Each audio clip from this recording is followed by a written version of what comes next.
You're listening to the iRacers Lounge podcast, where we discuss everything iRacing in a casual setting. Enjoy.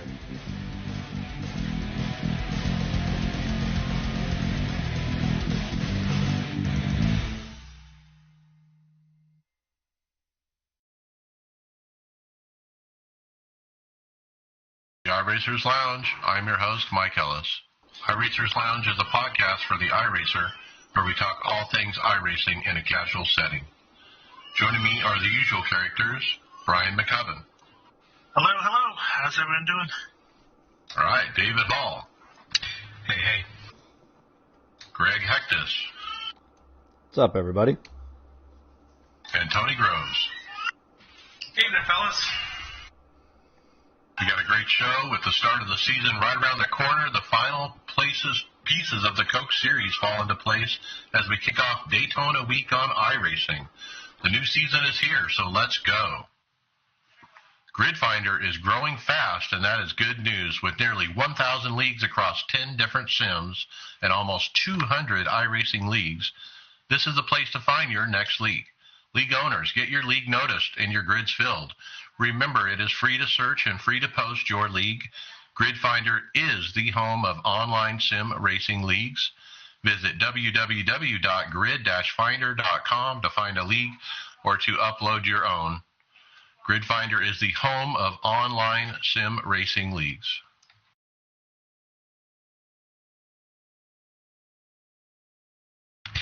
Well, guys, the regular season is almost here. Off-season is over. Summer is coming.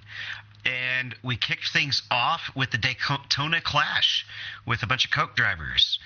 Logan Clampett, he took the checker, and Ottinger finished right behind him, giving William Byron Esports the 1-2 finish. It was caution-filled and non-points race before the opener next Monday. Did you guys get to watch this one? Boy, I did. I put it up on the big screen in the living room, too, and it was a different kind of broadcast because Podium did it with James Pike and company. Wasn't the normal Evan. And they had a reset, which I think led to all those cautions. People were just being super ultra aggressive, and track position was hard with this group. I think it was a fixed set, too. Yeah, it was a fixed set.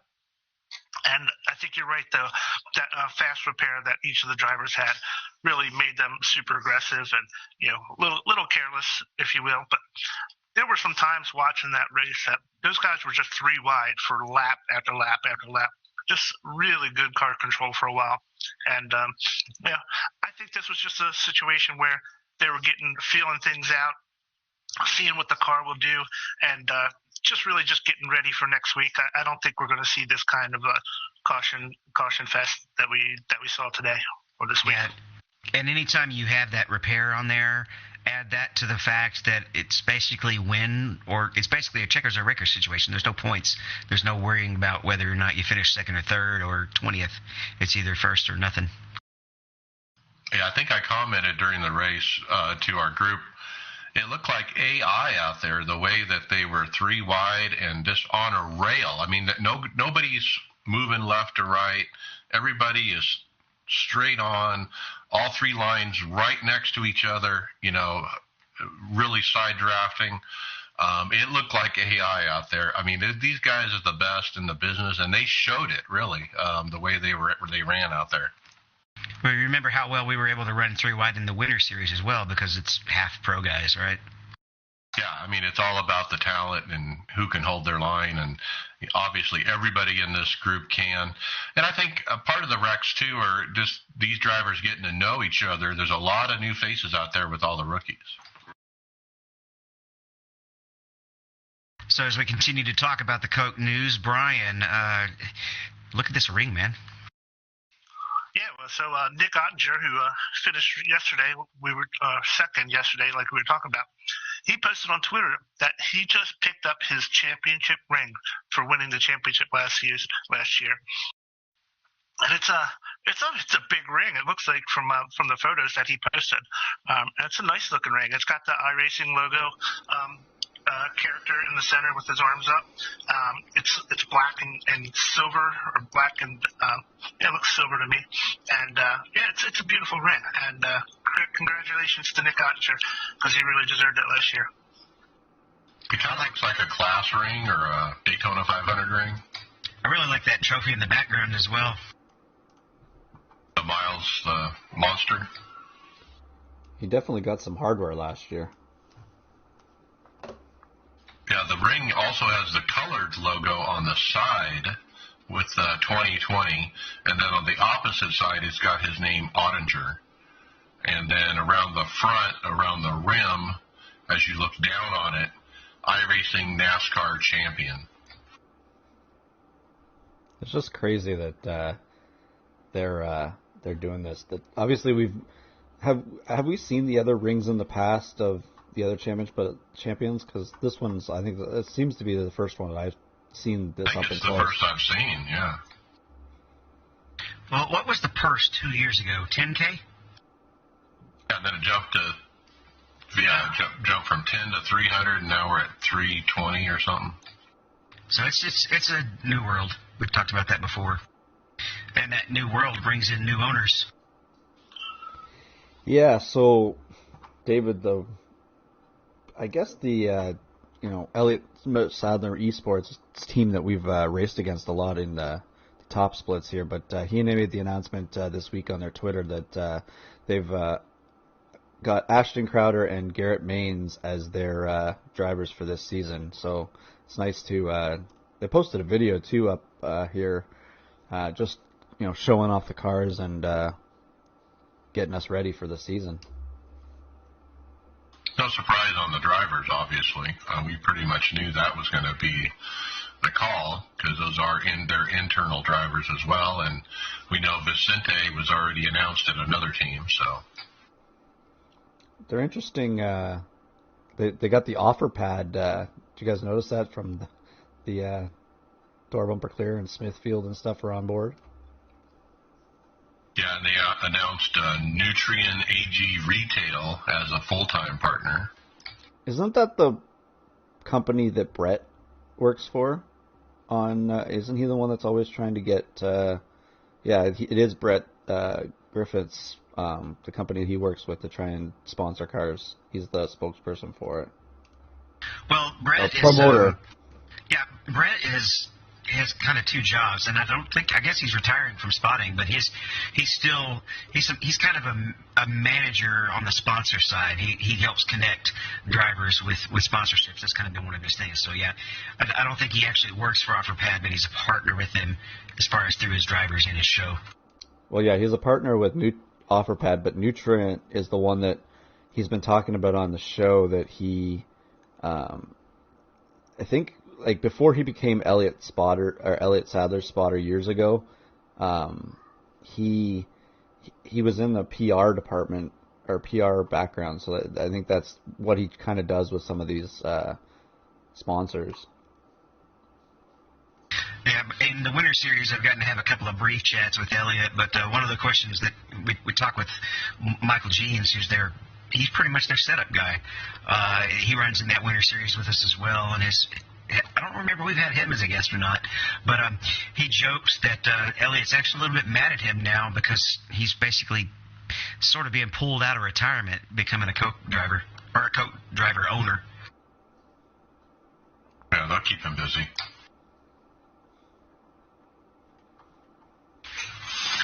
Well, how about XSET Gaming, another new team coming in, and they've got Brian Luza and Casey Kerwin. And they also announced that they have Fast Pasta, Anthony Alfredo, joining on as a content creator. That's a bit of a different role that we haven't seen yet.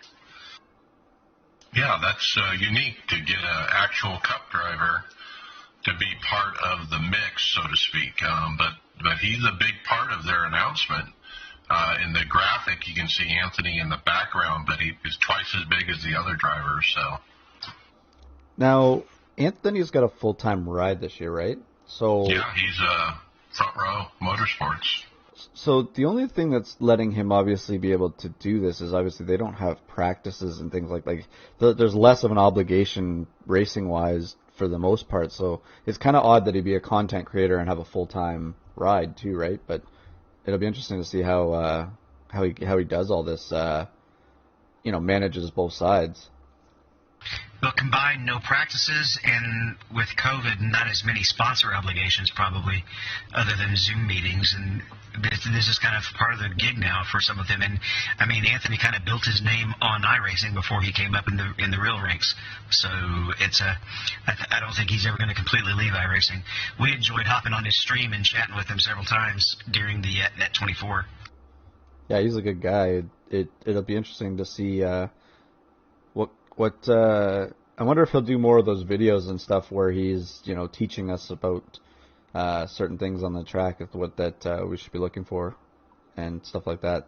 Who knows? But as a content creator, it'll be interesting to follow what he does.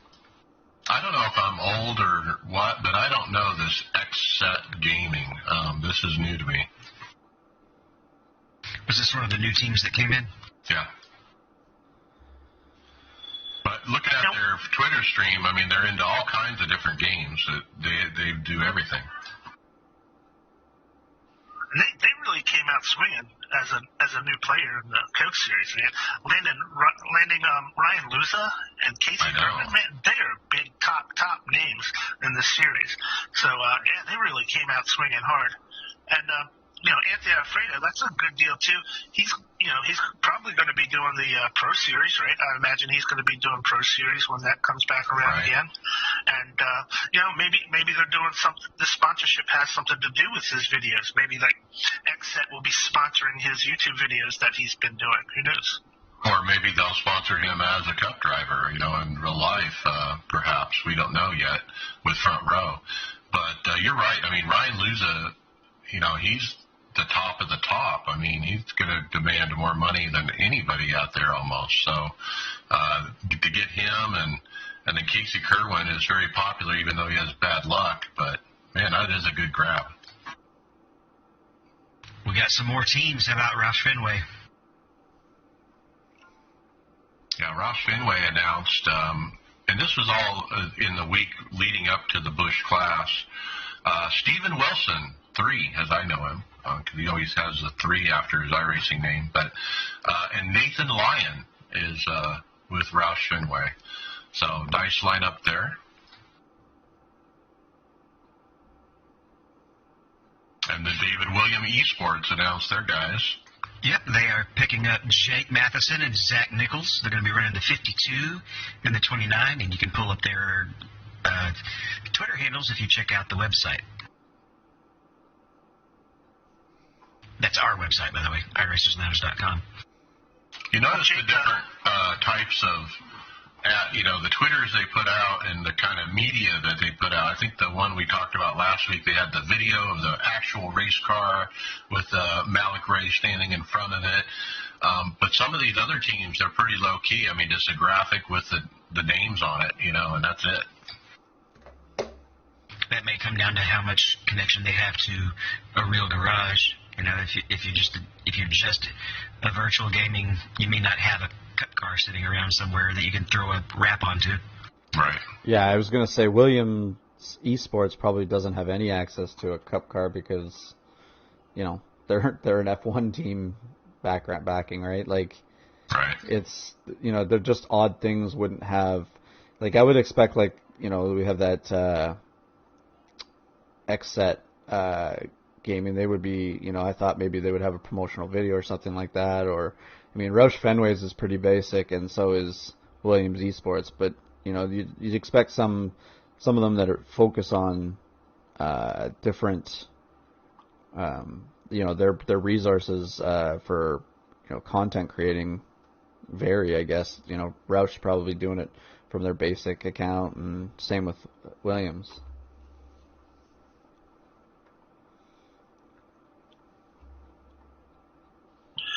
Well, guys, get ready to hear a lot about this team, both in the real world and in iRacing. It's Team 2311.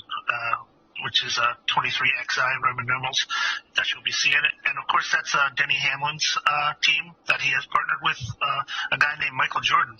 So it's a high profile team, both in the NASCAR coming in this year as a new team and as a new iRacing team.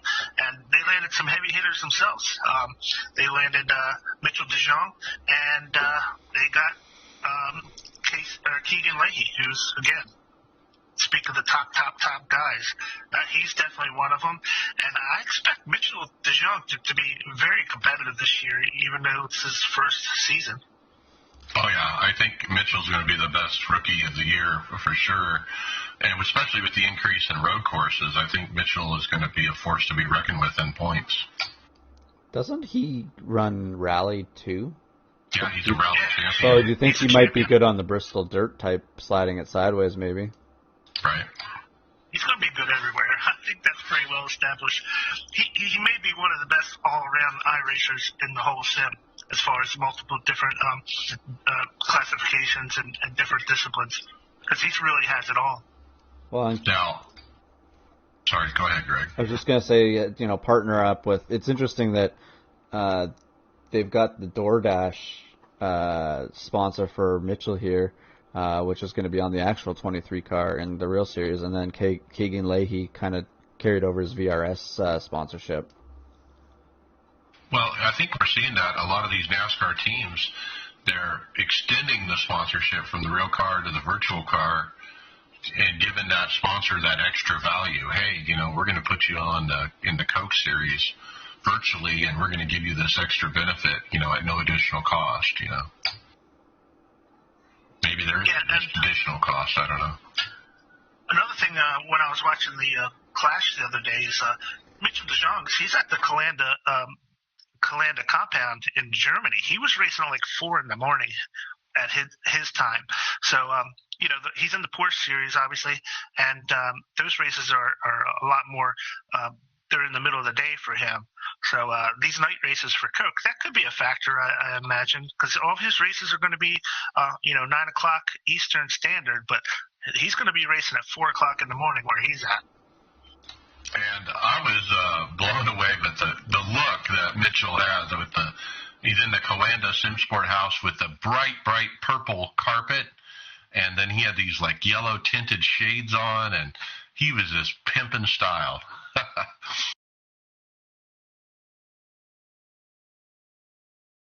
How about Letarte Esports? They're coming back, and they picked up Chris Shearburn and Bobby Zielinski.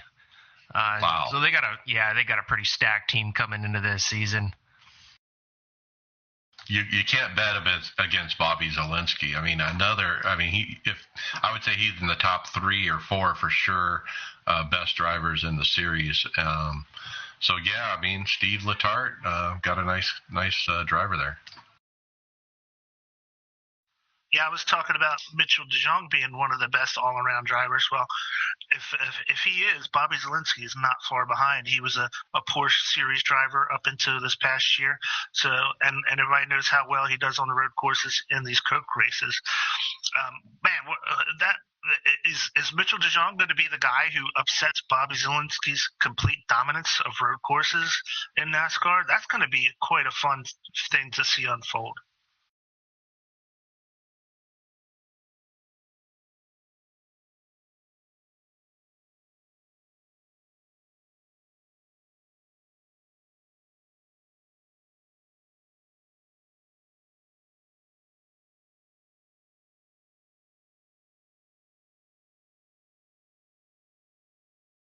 No road courses in the playoffs, right? Yeah, that too. Right. There's 3 of them altogether.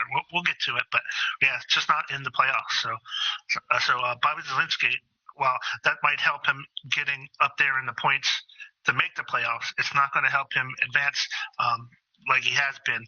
He's had that golden ticket pretty much every year with that road course.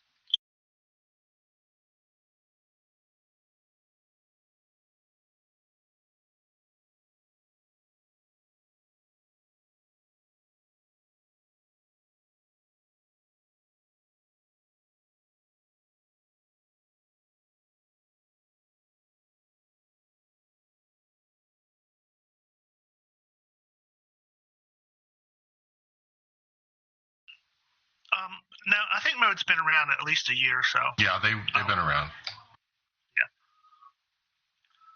Yeah, that's Kyle Long, the NFL former NFL player. His team. I think they joined like midway through the season 2 years ago, if I remember correctly. Okay, and then we have the teams that didn't even announce their drivers. I thought this was kind of lame. I mean, come on. Can't they put out a tweet, before the race starts and say, hey, these are our guys? So apparently JTG Daughtery Racing, whatever they call it, they don't have the time to do that. So Brian Schoenberg tweeted himself, hey, no surprise, I'm going to be joining this team for 2021 for the 47. And then Derek Justice will be in the 37 car, which is the car Christian Challoner has vacated to take a staff member at iRacing. He's a rookie. We run with him in the Winter Series, and he's dang good.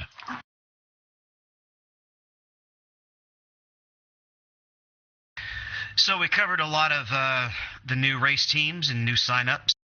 And we have posted here by Justin Milillo a tweet showing the entire Coca-Cola iRacing series on a chart. We got 22 teams and 40 drivers. And I guess this is they mentioned that they were going to be running IROC-esque schemes for the Clash. But here you go. If you want to see them all, it's right there on one little picture. Now, the IROC schemes, I think that was a total bust. I mean, I could not recognize the drivers during the race when they're in the pack. You have 2 and 3 wide, 10 to 12 deep. Every car is a different color, but you can't distinguish them because you don't know, Keegan's in the blue one. I mean, how am I supposed to know that? And so I don't even know how the announcers did it, but I was really lost. I would have much, much rather seen the drivers in their regular colors for that race. The other thing on this is this points out the next team that did not announce their drivers, and that would be Clint Boyer Racing. They've selected Blade Witt and Ryan Duchette as their drivers, and those are the final 39th and 40th announcements. There wasn't an announcement. I think Blade and Ryan might have tweeted on their own, but there was nothing from Clint Boyer. I went and looked. Does this mean that, just taking away from that, do you think it's a lack of care on their part, or just they're not taking the part of the season to kind of capitalize on promotions?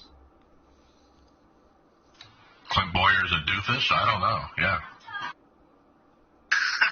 He's getting ready for his announcing gig. Maybe he's too busy, I guess. It's all those photo shoots he's doing with Jeff Gordon. Yeah. Well, one of the teams in Coke Series, that'd be Kligerman Sport, they've announced that they're going to be partnering with Chevrolet in advance of this season coming up. So, talk about your big sponsors. So he announced that all the drivers, his guys, Isaac Gann and Bob Bryant, they're going to be running the Chevrolet car in the series. And I don't know, could this be the start of like a manufacturer style championship or rivalries in Coke Series? We really haven't had that kind of aspect to the sim before. Exactly. I've never seen this where there's a press announcement saying, hey, we're moving from Toyota to Chevy. There's a reason. There's got to be sponsorship or money behind it. So I find it awesome that Chevrolet is getting involved like this. This is the first team. Will there be others? Will there be Toyota teams and Ford teams and whatnot? And it's time for Toyota and Ford to step up. Well, I bet you this is just going to be the start of this. We may not see much of this, like maybe nothing more of this year, but next year, I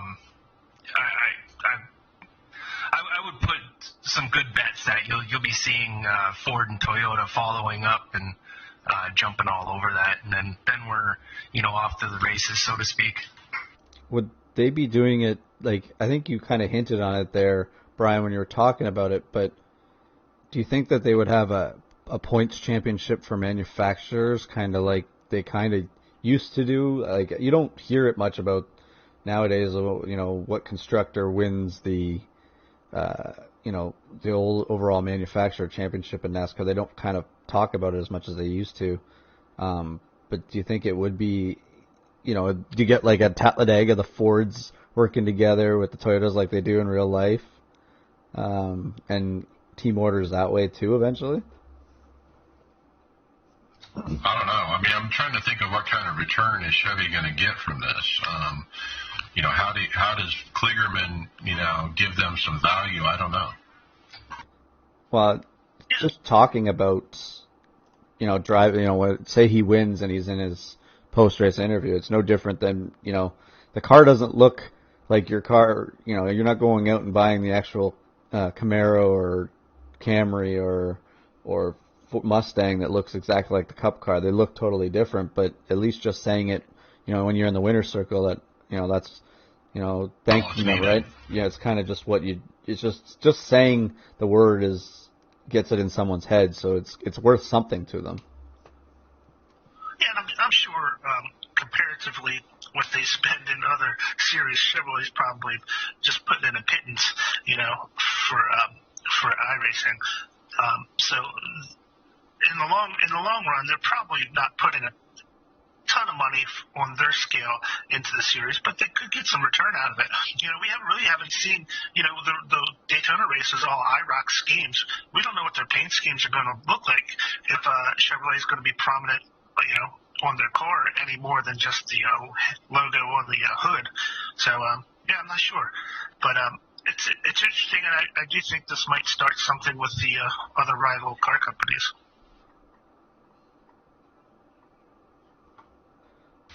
Now they posted the full 2021 eNASCAR Coca-Cola iRacing series. Find that right on the iRacing web pages. And they got a handful of road courses. And the Bristol was way at the end. I may have been sleeping, but I didn't hear if they're bringing dirt to Bristol in iRacing. I don't think so. I don't think this is the dirt version. Pro Invitational already has it on the schedule. The Pro Invitational, right. Yeah, they're bringing the dirt to iRacing. There will be a Bristol dirt track, but I don't think it's going to be part of this Coke series.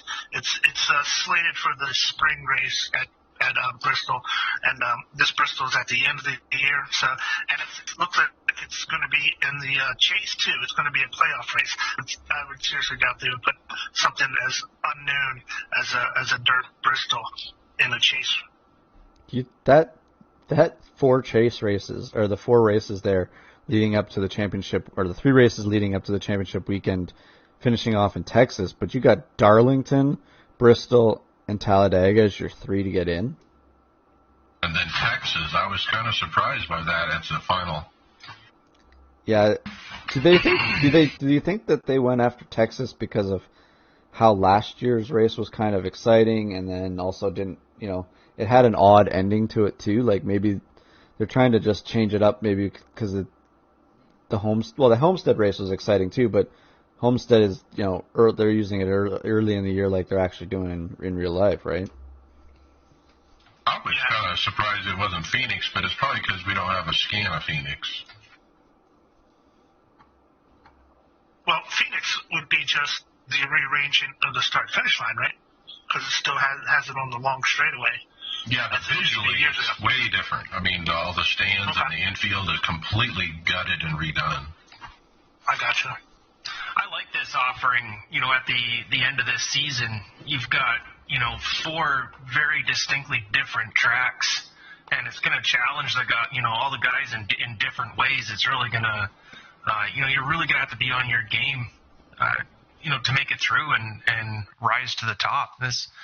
It could be really good. I think it'll be really good. And they're ovals. I like that they're all ovals. I really do. Now, there are a lot of road courses. I'm going to name them off during the regular season. Watkins Glen, Road America, Kota. I don't know if I missed any. Nope, there's 3. And then there's the All-Star race, which isn't actually named which track it's going to be. Maybe that'll be the Bristol Dirt. Could be. Or maybe the rumored Nashville that's coming. Yeah. That might actually even be better.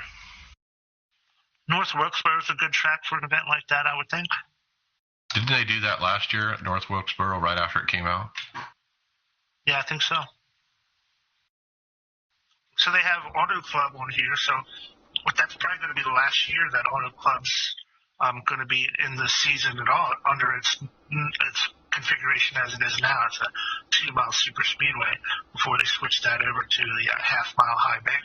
With the Do odds, you think there's any chance they'd run the new track on March 30? No, because the thing is unless iRacing, they get the okay to show what it's going to look like, I wouldn't see them using it then, because they're not even going to run Auto Club this year. That race has been canceled, so they're never going to race on that 2-mile track ever again. So they're going to start tearing that down when they're allowed to start going back to work and have it built up for the next race. But they moved that race to the Daytona road course, so this will be the last time here probably that you're going to see it on the schedule too, because it's until in the big configuration. So eventually there's probably going to be a Legacy California, yeah. Okay, moving on. Femi Olat posted up. He got some nice swag from his team, Joe Gibbs Racing and Interstate Batteries. Our recent guest put up a photo of some.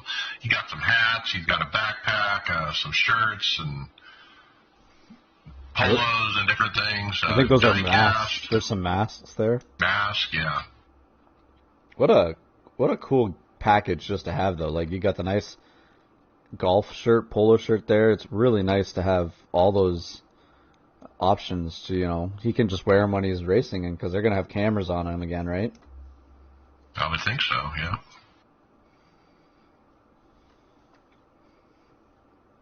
Well, we also have some new sponsors announced by JR Motorsports, and they've got a product partnership now with WR1 Sim Chassis. I wonder if that's going to come from I wonder if that means all the drivers are going to be getting new rigs.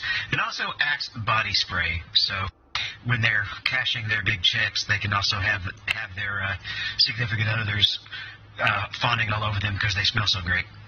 I was going to that say... paint job, wow. Yeah, it's a beautiful paint job. I was going to say, I think Mike Conti bought a new rig, didn't he? Wasn't he saying he was going to get a new rig at the end of last season? So I thought he was switching to the WR1. So maybe... I think he did, yeah. Yeah, so... But he may have already known that was in the works then. Yeah, so I think he's in that now, and, this is kind of cool that, they've been running the junior logos for the last 2 years here in just a different paint look.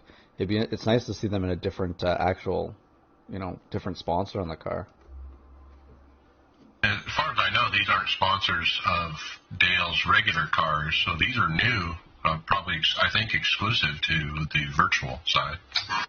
Well, and you never know when those could, transform into the real world too, right? Like, introduce them, like, Axe would be like a small sponsorship for probably a big cup team, but in here they can spend some money and get a really nice looking car.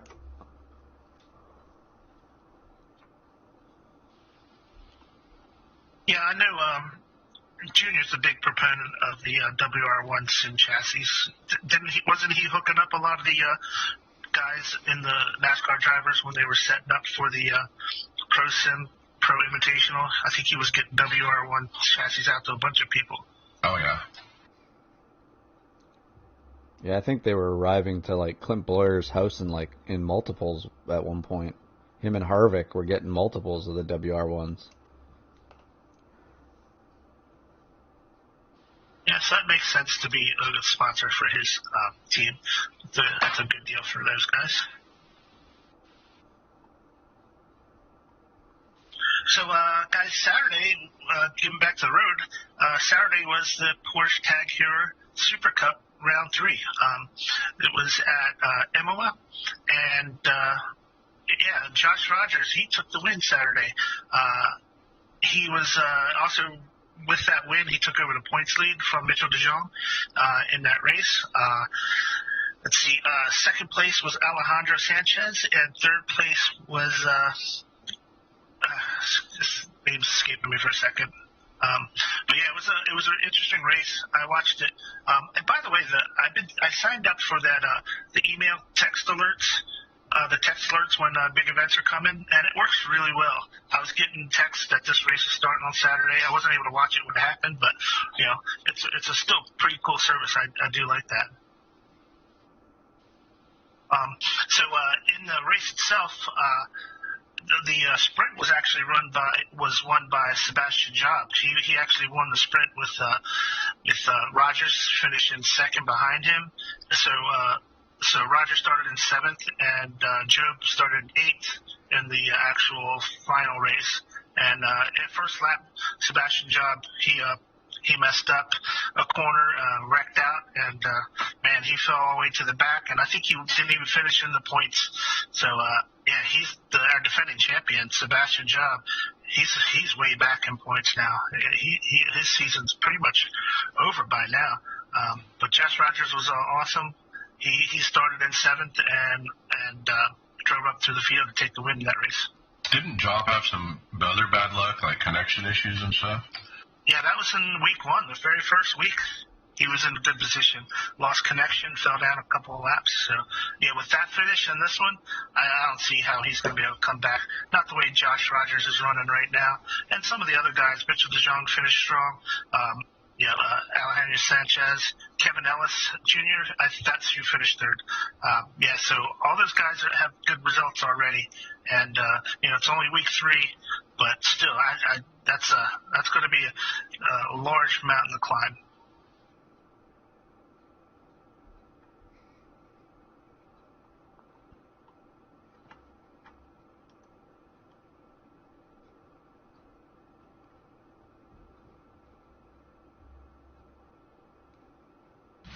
Guess you're waiting on me.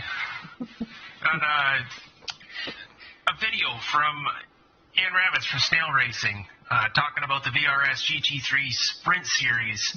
And it's,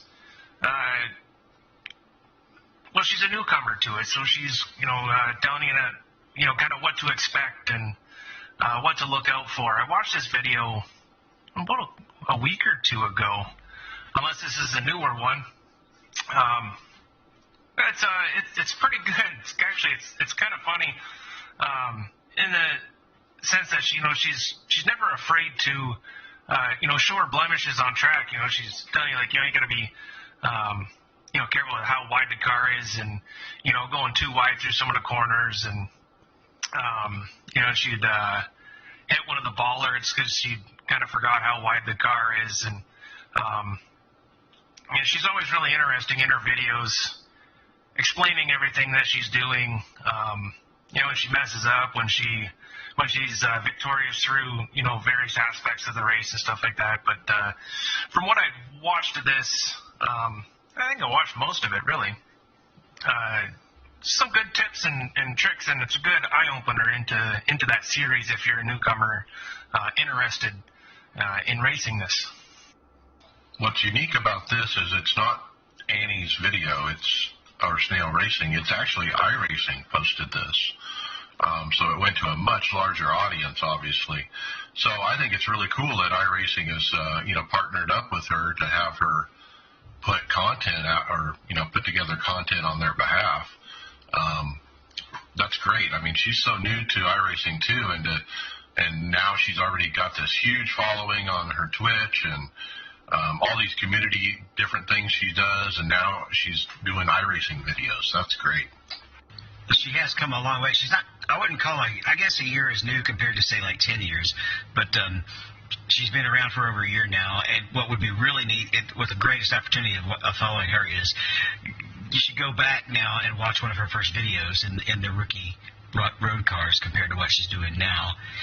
This has been our chance to get to see somebody start from scratch all the way at the beginning and come through, and it's been exciting.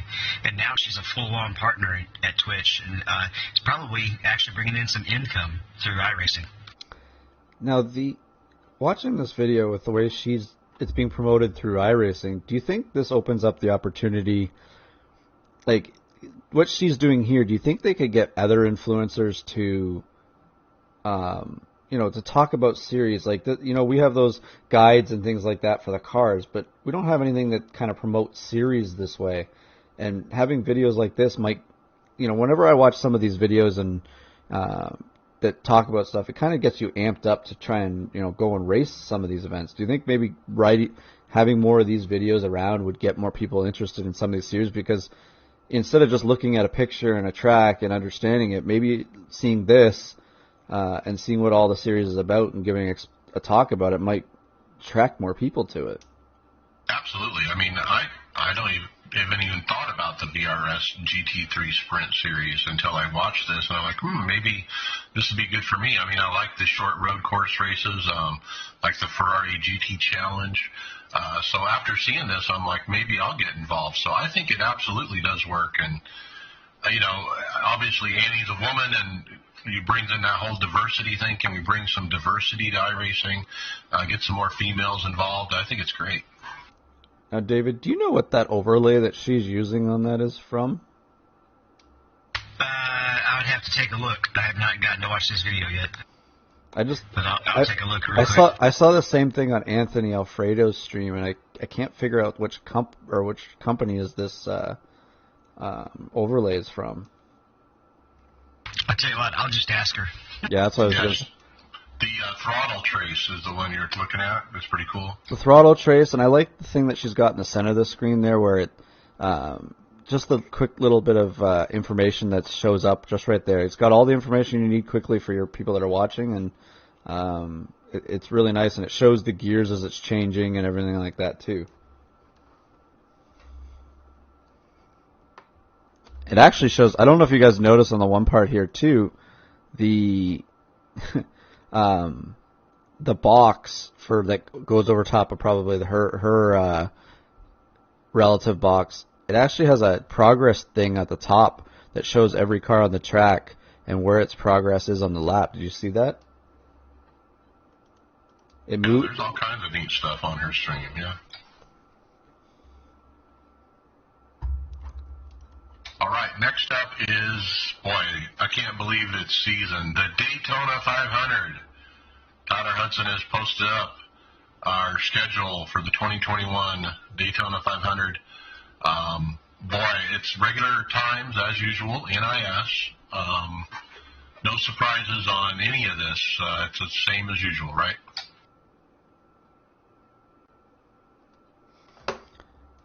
Everything looks the same as normal.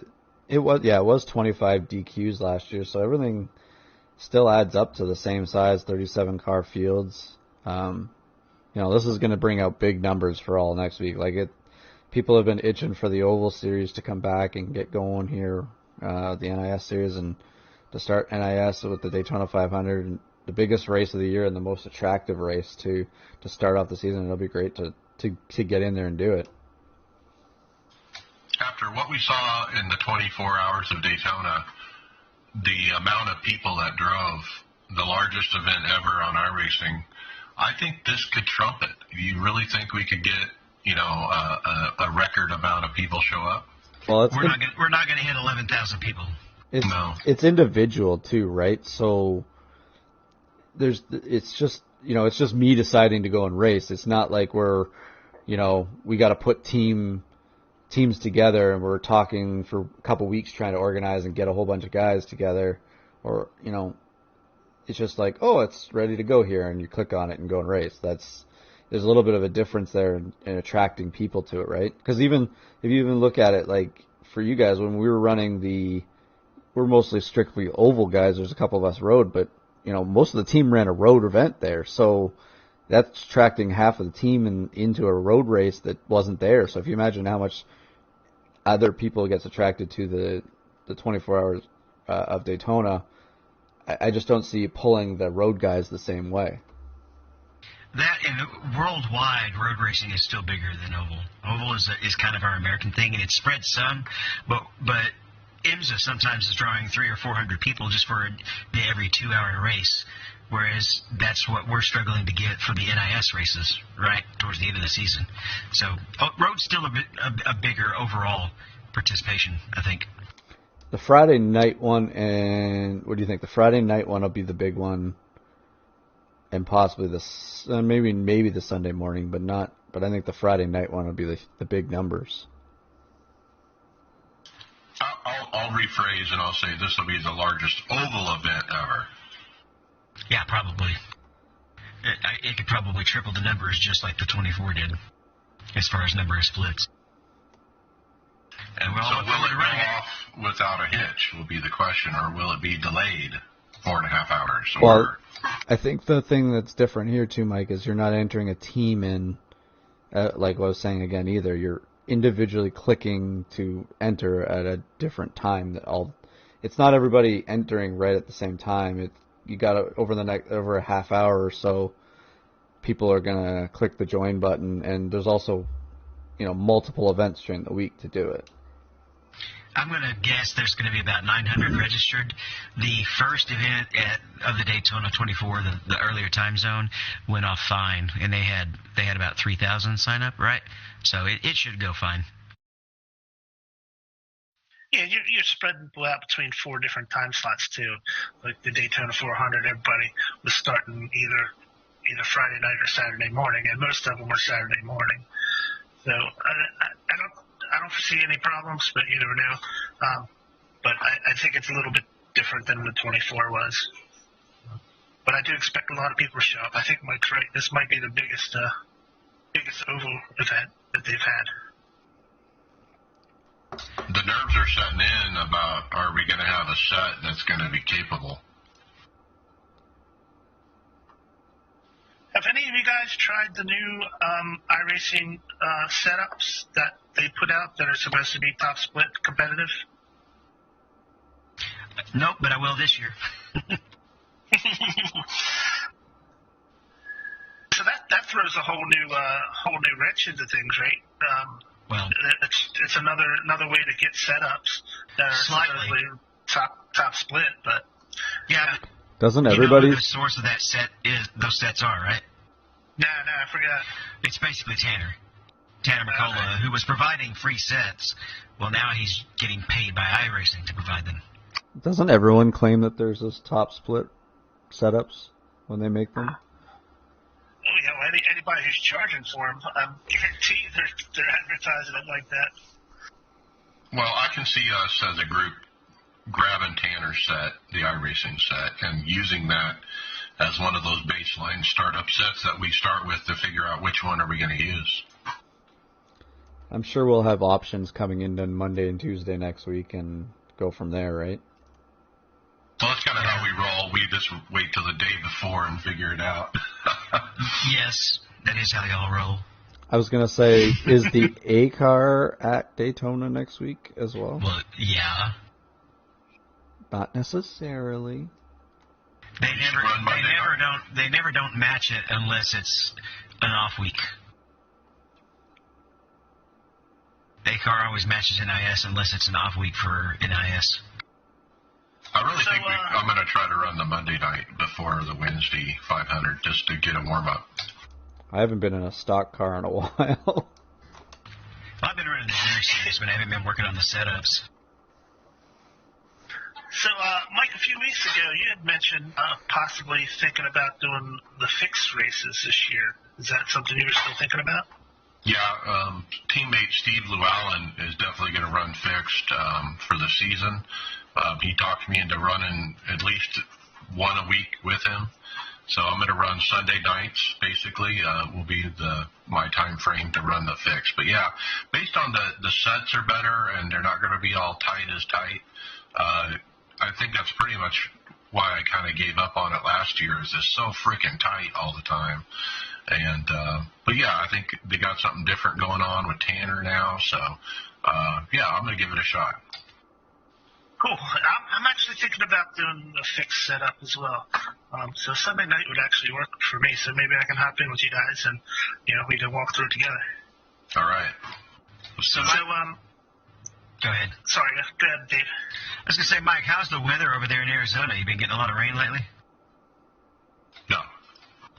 Well, we got another rain poll from out on the forums. It's showing about 64% in favor, 25%. And there's some funny replies as well. I was going to say, if they keep going after these polls to try and get the rain, do you think that... I think they need to get the dynamic track back before you can actually decide to add rain to it, because, they kind of work hand in hand together. For sure. Because that's one of the things that happens with rain is when it's wet, you're looking for you're wanting to run off groove, right? You want to get away from the rubber and onto a more porous surface to drive on, is from what the experts drive, I guess. Yeah, especially as it's transitioning. How would it work with official? I mean, like for example, would you have rain in official racing, and so like one day there's no rain, but the next day there is, and this guy couldn't run the day before, he could only run the day there was rain, and so he didn't run well because of it, and he's mad, and I mean, there's all kinds of things like that. No, but what if they do it like actually how the NASCAR does it? So in the NIS series, when you're at an oval and it rains, and the race just gets postponed or rained out, you just go home. You don't get to race that day. It's just decided that it's over. I know you're joking, but it would be rather stupid to have rain involved in the ovals at all. I agree. I don't think you do it at all in ovals. You just ignore it. I was just trying to be tongue-in-cheek there. Yeah. By the way, I do have a follow-up on our previous question I asked over in Annie's Discord about the overlay, just to drop this in real quick. And it's Race Labs is actually what it is. Cool. I've installed that actually over here, and I have been kind of picking at it, but I haven't really figured it out. I'll have to look into that. So do you guys have the updated poll results, whether we should have rain in iRacing? Well, I said at the beginning, this one's about 64% in favor. But I bet you if you change that poll to get dynamic track first, it would drastically change those results. Now think about this.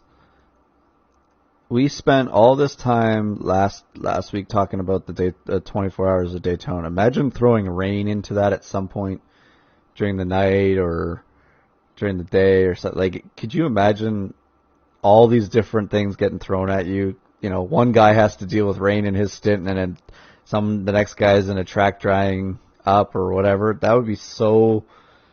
Like, to me, that would just, like, with the GT... That'd be awesome. The GTE series, like, anything with, like, the GT cars and the LMPs and stuff like that, like, I think that would be so much fun, too. And then that would mean they would have to start giving you choices. You would have to, get a choice to go to slicks at a certain time over rain tires, right? Well, that's the thing. A drying track, it leads to strategy. When do you get dries? Do you get them before the other guys or after, and which way is faster? I love that kind of stuff in road racing. I just eat that up. I can also see, oh boy, it's starting to rain. I need to get out of the car and get my ringer in the car instead, who's better at rain driving. And I could see driver changes because of it. You got to come and get tires anyways, right? It'll be an exciting audition, but get dynamic track first, and maybe the damage model for ovals. I would be guessing this is still probably at least a year to a couple years out. Like, they got a lot to work on still before they get to that point. Ouch! You mentioned damage model for the A car. That was a long time ago that they put that out and took it away. Oh, that was a long time ago. It was a year ago. They're not. Right. Mike, I don't know if you're going to see it on these cars, because they're going to be useless in a year anyways. So they might as well they might as well just develop it with the next car, and because these cars are just going to get archived anyways, and where do they use them? everybody likes the non-restrictor plate cars and the higher horsepower ones. These kind of are going to get lost as soon as the new ones come out, right? And nobody will touch them. Yeah, and they were probably under the impression that the car was going to start this year when they were working on that, like it was planned before everything happened. So yeah. I mean, we got a big year of announcements oval-wise with, they've done a couple schedule change stuff for this year. Imagine what next year's going to be like when they have a new car coming out, the way the cars are going to look for the new manufacturers and all that. There's a lot of exciting oval content that's going to have to, season one come late next year into season one to race at Daytona, and I look forward to it because I really want to see what this new car is going to be like for NASCAR. I hope we don't have to wait that long. Why, can we get the new car before the Daytona 500? Why not? I just have a feeling they're just going to hold it until they absolutely have to let us race with it.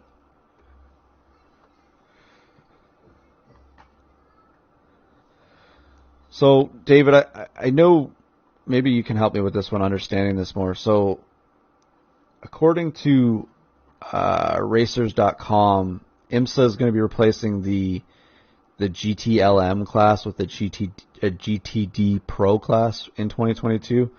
And this was just a thing that was posted in the forums asking, how's iRacing going to respond to it? Like, David, I'm not totally familiar with the difference between the GT Le Mans to the GTED, what it is. Like, well, I can't really tell you how iRacing is going to respond to it. They probably don't even know themselves yet. But right now, GT Le Mans is the GTE class, essentially. It's got more horsepower, more downforce, and no anti-lock brakes, right? Whereas the GTD is the GT3. It has the anti-lock brakes, a little bit less horsepower, a little bit easier to drive. However, in the Daytona 24, the real-life one, there were 6 Le Mans class cars. It's the most popular class in iRacing. It's the least popular class in IMSA. What are they going to do? I don't know. What's going to happen in real life is the GTD and the GT Pro class. I'm getting my abbreviations mixed up. But the GTD Pro. Basically, the only difference in those cars is going to be GTD Pro is going to be factory supported. GT3. And it's going to be an amateur class, and there's going to be probably restrictions on what class your driver can be. IMSA drivers have a 4-class system, kind of like the majors uses, where you've got platinum, gold, silver, and bronze, and so there's probably a limit on a gold or platinum driver being able to drive a GT3 class. What's that going to do to IMSA? I don't know. It depends on if they want to keep it the way it is with all these really fun to drive and popular GT3 or GTE cars, or if they're going to pull them out, because they'll still be running over on the Euro Series side. There's no GT3 in Euro Series, but so can't tell you what they're going to do, but that's the details of what's happening in real life. The thing is like with a change like this, if they're going to change the car, that's a big move to change a whole class, right? Like you're saying, we got a fun class right now, and of cars that are really popular. If you're going to go and change it's basically creating a whole new series or a whole new section to a series.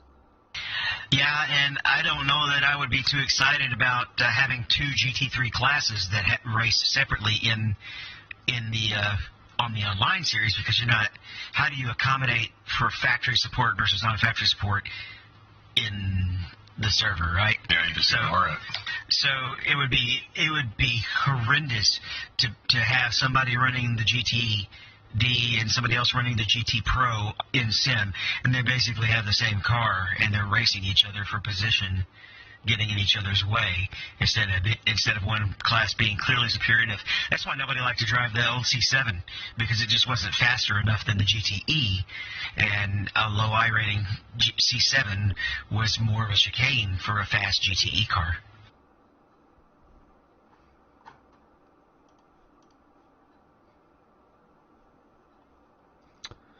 That's a tongue twister. So now we're going on to another different topic here with things changing, eh, David? Yeah, no more Le Mans. Okay, is this the one that we talked about? Oh yeah, it's just Motorsports Games and Automotive Club have signed a 10-year exclusive license agreement. So essentially they're doing their own sim, right? Kind of like, is it Trans Am that does one now, and F1. I speculate that we'll still have Le Mans. It's a really popular series in iRacing, and the series, the WEC series, does not own the cars or the content. Those belong to the manufacturers. So iRacing can still make deals with the manufacturers, whether WEC wants them to or not. And it's really not going to change Le Mans either. They could just run it still. They just have to change the name. If anything, they just got to make sure they're not infringing on name properties, right? I don't think they have to change the name of the track. No, but I'm just talking like a sponsor, right? Well, that's why they changed the series. I mean, they probably knew this was already coming, right? Before this was announced, iRacing probably already knew, because it's no longer called the Le Mans Series. It's called the Euro Series. Probably got a cease and desist, you know. The lawyers contact them. But we have another story later in the show about the 24-hour of Le Mans as far as iRacing goes. But this definitely puts a wrinkle in it. I don't like these exclusives. I mean, is it fair that, you know, we can only have a 24-hour of Le Mans on one platform? Well, you know, that's licensing and exclusivity is that's part of business, but they can't make the cars exclusive. They can only make the series exclusive. So is it going to hurt iRacing? I don't think so. See, I equate this to what happened. I'll go to my gaming background, but MLB The Show was an exclusive for a PlayStation, right? They've got the exclusive with MLB to produce the game over the years, so there was never any MLB baseball games for the Xbox or any other consoles.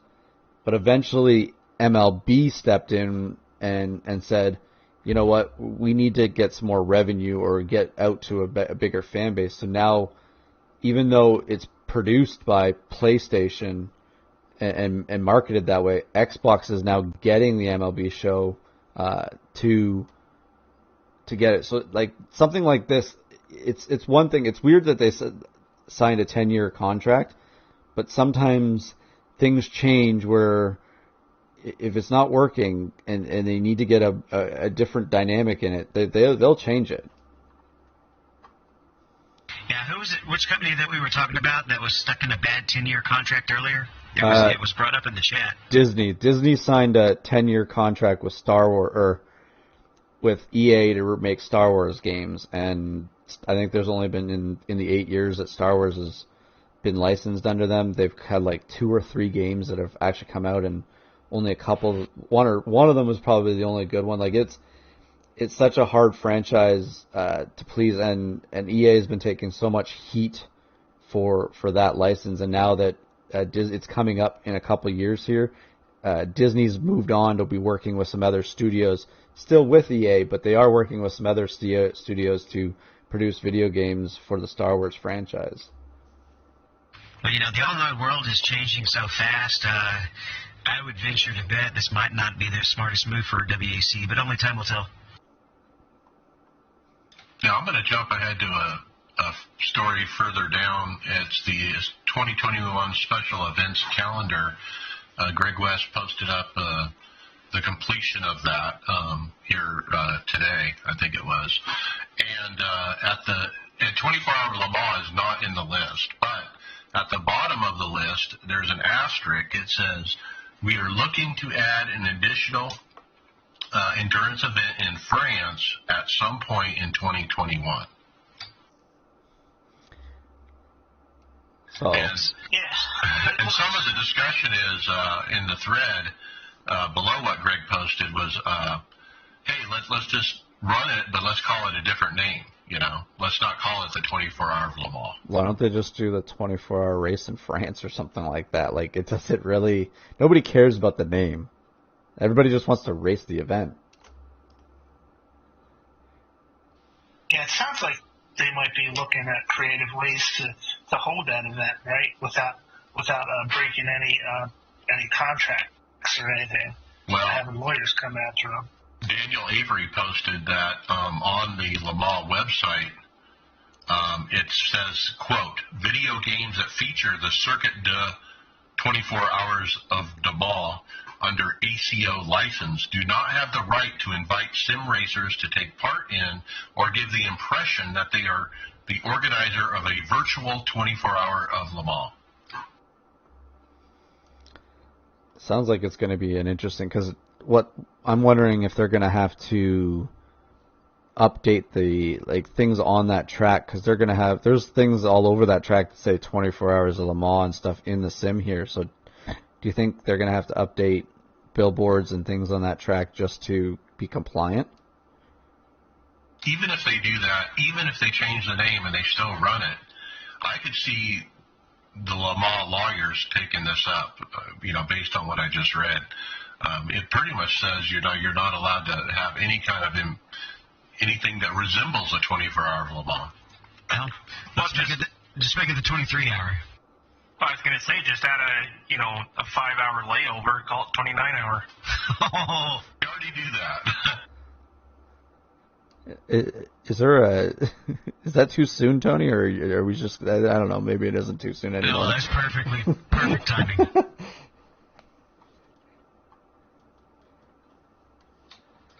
Yeah, and so that's what Greg Hubler put up here. He said, no problem at all. Call it the iRacing 29 hours of that circuit in France. The first 5 hours can be registration, warm-up, and qualifying. So the first 4 of those hours is registration, and then the last hour is qualifying and practice? Just have a 2-hour open qualify session. So is anyone familiar with this company's history as far as making racing games? They did NASCAR Heat. Is this the new, this is NASCAR Heat, the original Heat people that I think so. when Yeah. they were Not the newer one. They were the ones that were taking on Papyrus back in the day? They had exclusivity to NASCAR, didn't they? And that's what part of the reason why Papyrus bailed out. Well, Papyrus, there was a point where Papyrus didn't have the right to the manufacturers of the cars and anything to do with brands on. I think there was no logos, or if I remember correctly, the cars were just generic cars, and then the tracks, I think they just had their names for Papyrus. But you're right, Heat had all the manufacturers and all the stuff for a year or two there, exclusivity. One guy says, hey, let's run the track backwards. Whoa, that would be, I don't know, that would be an interesting.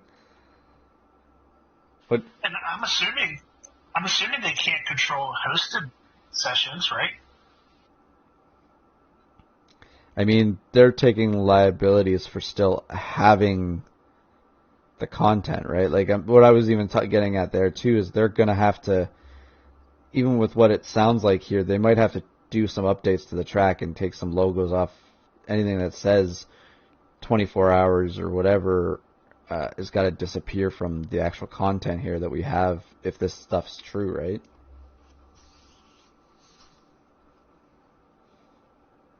It'll be interesting to see how this shakes out and what the lawyers say, and if we can actually race it. I can imagine our drivers are not going to be happy if we don't have this event. Yeah, I didn't realize it was off the schedule. That was a little bit of a surprise to me. That's gonna suck. So let's finish talking about the rest of the schedule. I mean, what else do you guys see there you like? I know it's not in France, but they still have the Petite Le Mans, right? Yep, it's there. October 1 through 3. It's David, you were talking about the Bathurst to me a couple minutes ago. That's the next endurance race that's coming up on this schedule too. Yeah, that's the GT3. It's a 12-hour race. Yeah. And then there's also the 1000. And you cracked a joke on me last time that I don't like Bathurst. It's not true. I don't like the supercar at Bathurst. Maybe I can. Or not the supercar. Maybe I'll like I'm pretty good in the GT. What car are we going to run in the GT3? No idea yet. Then you have Sebring, and then you have Throwback Cup at North Wilkesboro, April 11th, the 87 cars. That's going to be fun. I'm definitely doing that. I think we should take on the Nürburgring 24, David. No. Then you have, after Nürburgring, fixed Indy 500, and May 14th through 16th, and then the week after, the opened Indy 500. I like how they're doing that they did that last year too, didn't they? So having the back-to-back weeks there it's actually pretty exciting to have those two things, and then to throw the Coke 600 like 3 weeks in a row. You got big long special events just to have celebrate and have some fun. The new car, the IR01's got an event at Hockenheim. And then Spa. Obviously, that tells you when they're hoping to have Hockenheim ready for. Oh, that's not released yet, right? Yeah, that's the one that they paid for the scan of the track. Now, here is a new one. The GT3 cars are doing it 10 hours at Suzuka. That one would be fun. I like that track. That's a good track. That'll be a good one. That'll be a good race. I do like the, David, the Bathurst 1000 there that we're going to try again. Yeah, we'll try it again, but you're starting. Hey guys, have they done the Watkins Glen 600 race before? Is that something that they've been doing before already? They have, but they skipped a year, I think, and so now it's back.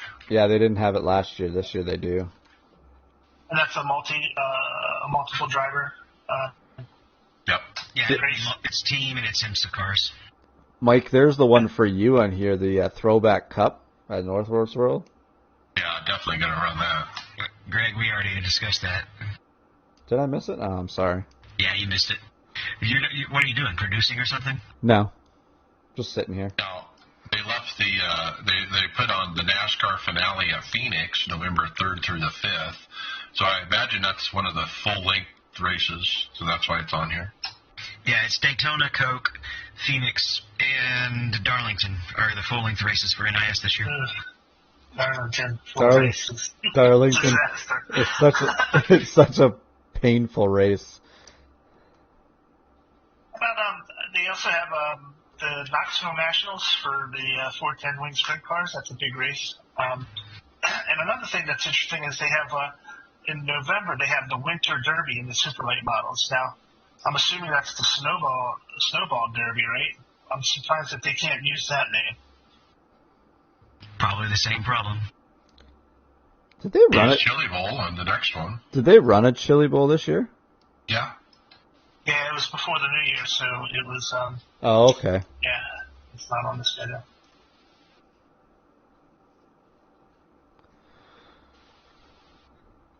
All right, no, let's get back on track here. The next one was.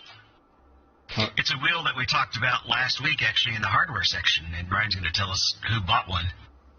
Yeah, we did review this. It was the GSI wheel, which is, I remember when we reviewed that last week, the company, GSI, was saying how that, we're really happy with how many pro drivers are using our wheel. Well, former IRL driver Tony Kanaan, he's bought one. He showed a picture of his on Twitter. It's the GXL Pro Blackout Edition, and it's even got a special Tony Kanaan logo on it. And that's actually his fourth GSI wheel. So he's actually got four of them. I guess he bought so many they made a special edition just for him.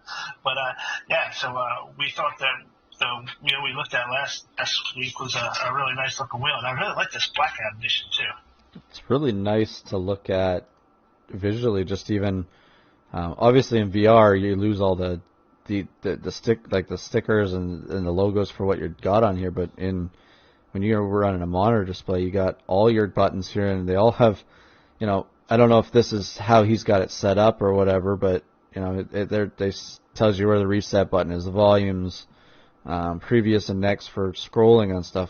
Bunch of option buttons. Like it's actually a really nice wheel to visually look at.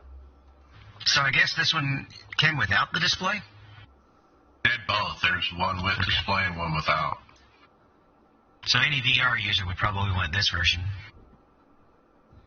And it's got the buttons. Like I love the layout where all the buttons are right at where your hands are holding it, and then they just use the center for the knobs to, you know, in a great pattern to be able to know which one's for what if you're looking at it. And I don't know if we couldn't see it on the shots from last time, but this time I can see that there's 4 clutch. There's 4 paddles, so it's going to have the it's going to have the dual clutch option, so that you can do well on standing starts. I was going to say it also maybe makes the possibility for disabilities too, right? So you can use a throttle and a brake. Yep, you can.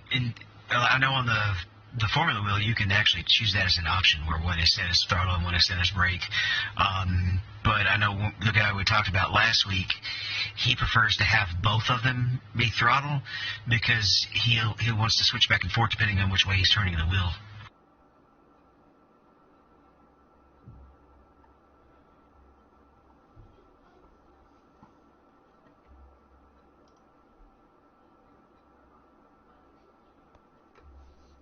It looks like iRacing's got its own wiki page now.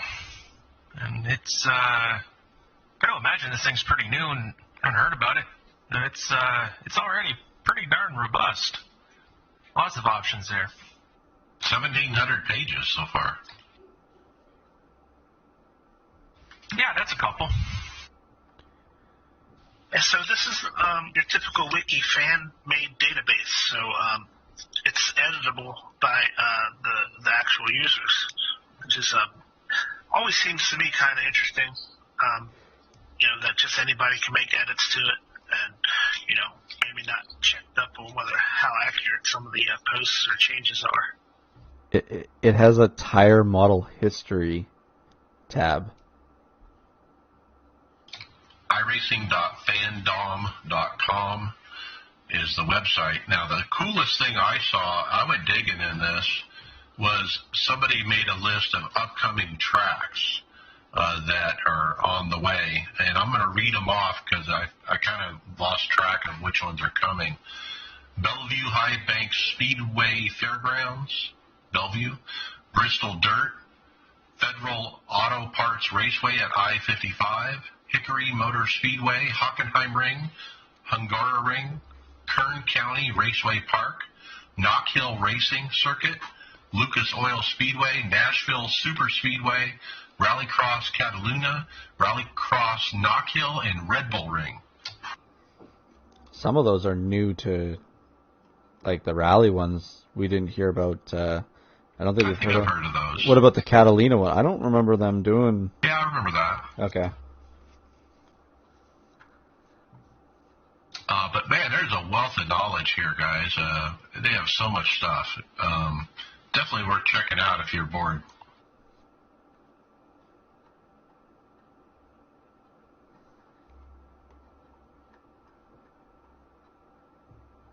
And with that, we're on podcast housekeeping notes. Don't forget the Aftermath, a separate podcast Tony and Chris do.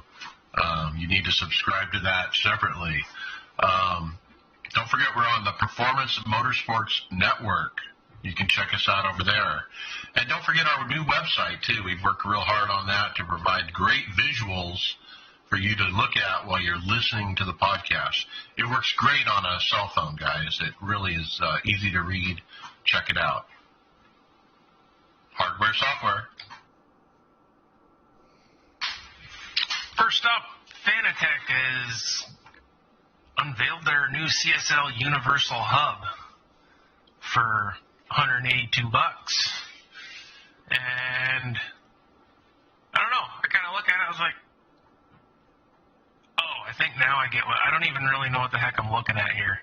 Is it a steering wheel, or do you attach a steering wheel to it? I see a bunch of holes in the middle. Yeah, you attach any steering wheel can go on it, Tony, with like any bolt pattern. So it's basically it's adding buttons and the paddles to the center part that attaches to the direct drive rims and any of the bases, and you just add a wheel or rim to it to go with it. It kind of reminds me of it's a cheaper version of them getting rid of their Xbox hub.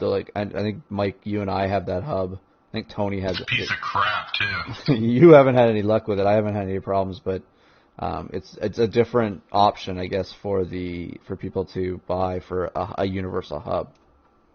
And it's more needed if you buy something that's literally like just an oval rim that doesn't have its own buttons included, right? It gives you ability to have some push to talk buttons on there, or even paddles if you need them if it didn't come with paddles. I was a little confused about the CSL branding of it. I was thinking, okay, does this only work on CSL bases? But no, it works on the podium bases as well. Do you think they're using the CSL name because obviously the CSL series goes with a lower tier series, right? Price, it's a lower price. It's kind of just directs your eyes. So when you're searching through reels and steering at things that are attachments. Oh, you see CSL, you can kind of, I'm going to buy a CSL base. What can I get with it, right? Yeah, I think you're dead on with that, Greg. It looks like just a lesser expensive version of the Universal Hub they have, the Xbox version. It's got the bolt patterns for multiple different wheels, so you can use outside wheels to run with that Universal Hub. You don't have to use necessarily the Fanatec wheels. So I think it's just a lesser entry level option, if you will, for their Universal Hub system, so you can add those shifters and buttons to either oval rims without buttons on them, or a third party wheel. Yeah, I'm just showing on the stream here. The Xbox version of it is just a hub attachment that you can. So if you just want the hub and you want to buy multiple rims, you just need one hub, and you can have. I have like 2 different rims that I can attach to this hub, so it's just another option instead of their Xbox one. If I was starting over and buying a DD1 today and a wheel and a hub, I'd buy this hub all day long over the other one that costs twice as much, knowing what I know about it. But yeah, I mean, why pay extra? Let's pay the $150 just so you have a way to mount the wheel to the base. That's all you need.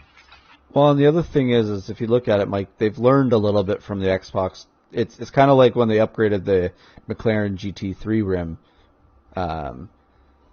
They've learned from their mistakes in the past too. So I don't know if other people have had the same problems you've had with your hub. I've had the odd issue with mine, but not as bad as yours has been.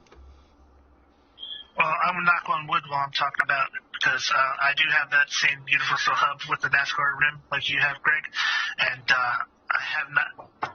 You heard that? I have not had any problems with mine up to this point.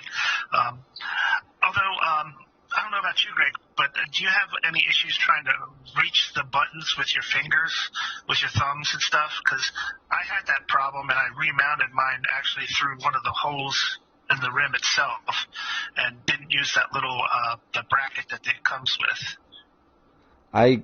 I've just left it as the normal hub. I've put the shifter paddles, because I normally use in oval racing. I use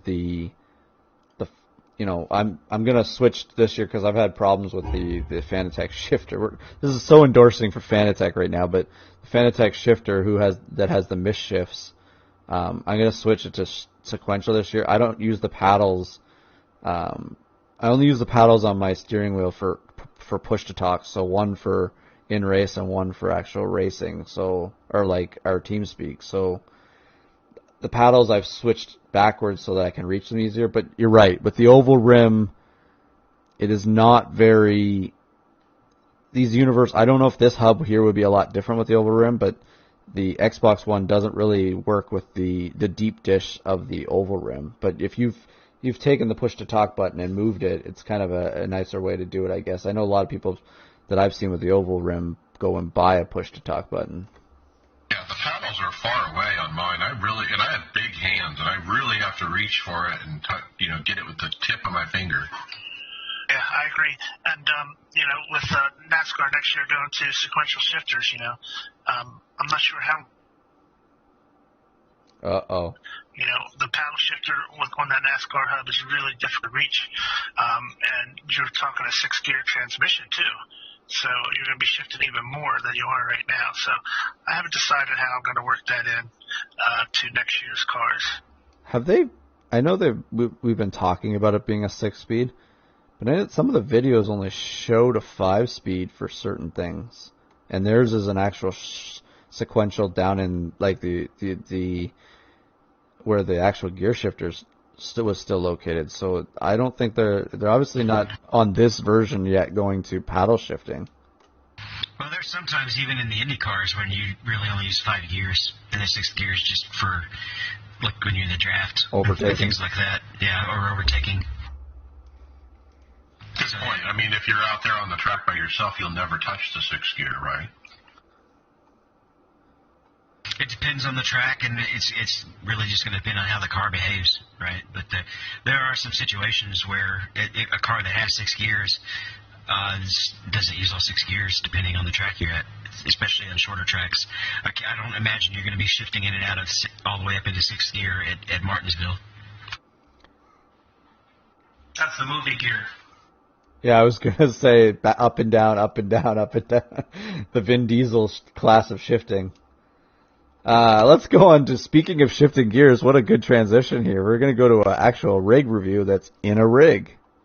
So, Kyle Robinson is a truck driver from Texas, and he set up his rig in his passenger seat of his transport truck, and he's just asking if there's any other truckers out there with this type of setup. And I think we've had a couple stories before about truck drivers doing this. Obviously, I drive a truck for a living, but I don't drive a highway truck to need to race iRacing when I'm not doing anything. But, man, things that guys will do to just get their craving on when they're in their downtime. I wonder if he plays that truck sim. Was it American Sim Trucker? While he's on break. Well, I've always said that. People have asked me, it's like, you drive all day, and then you come home and you go and sit in your rig at home and go and drive more. Like, why? Why do you do it? It's different, right?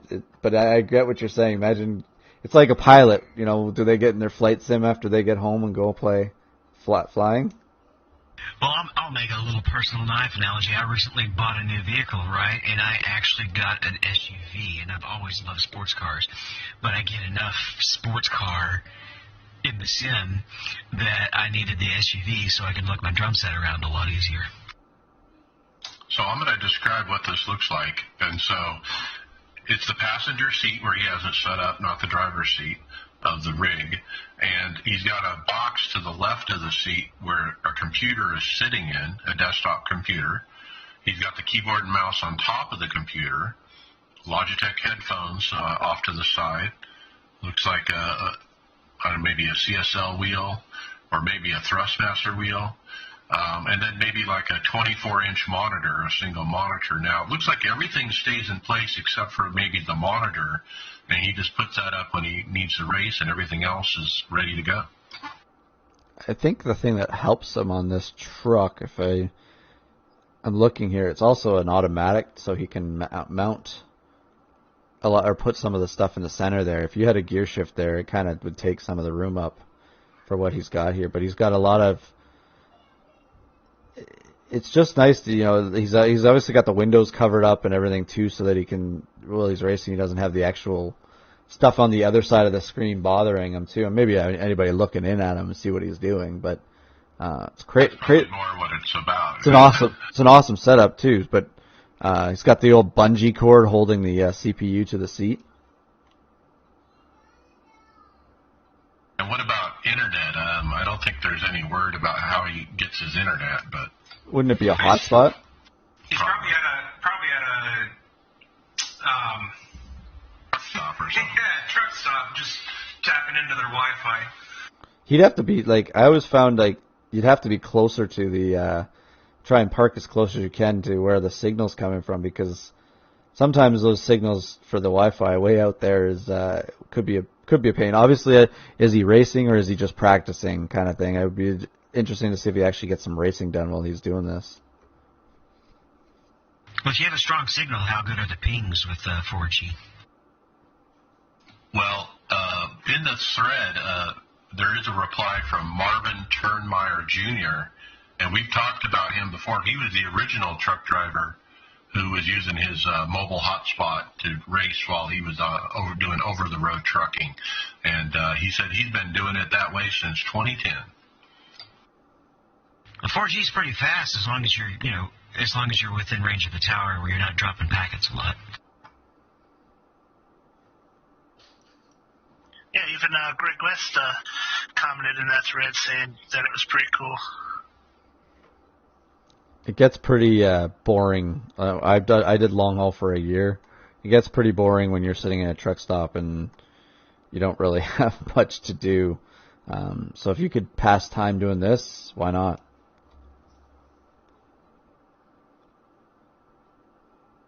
Yeah, I think I told you all guys before that that's what I race on. I race on a hotspot. I don't have internet, any kind of fiber optic or anything at my house here. So everything I race on is through a hotspot. And there's a tower that's real close to my house. And the traffic's real low because it's very rural. So, yeah, I usually don't have too much trouble with it.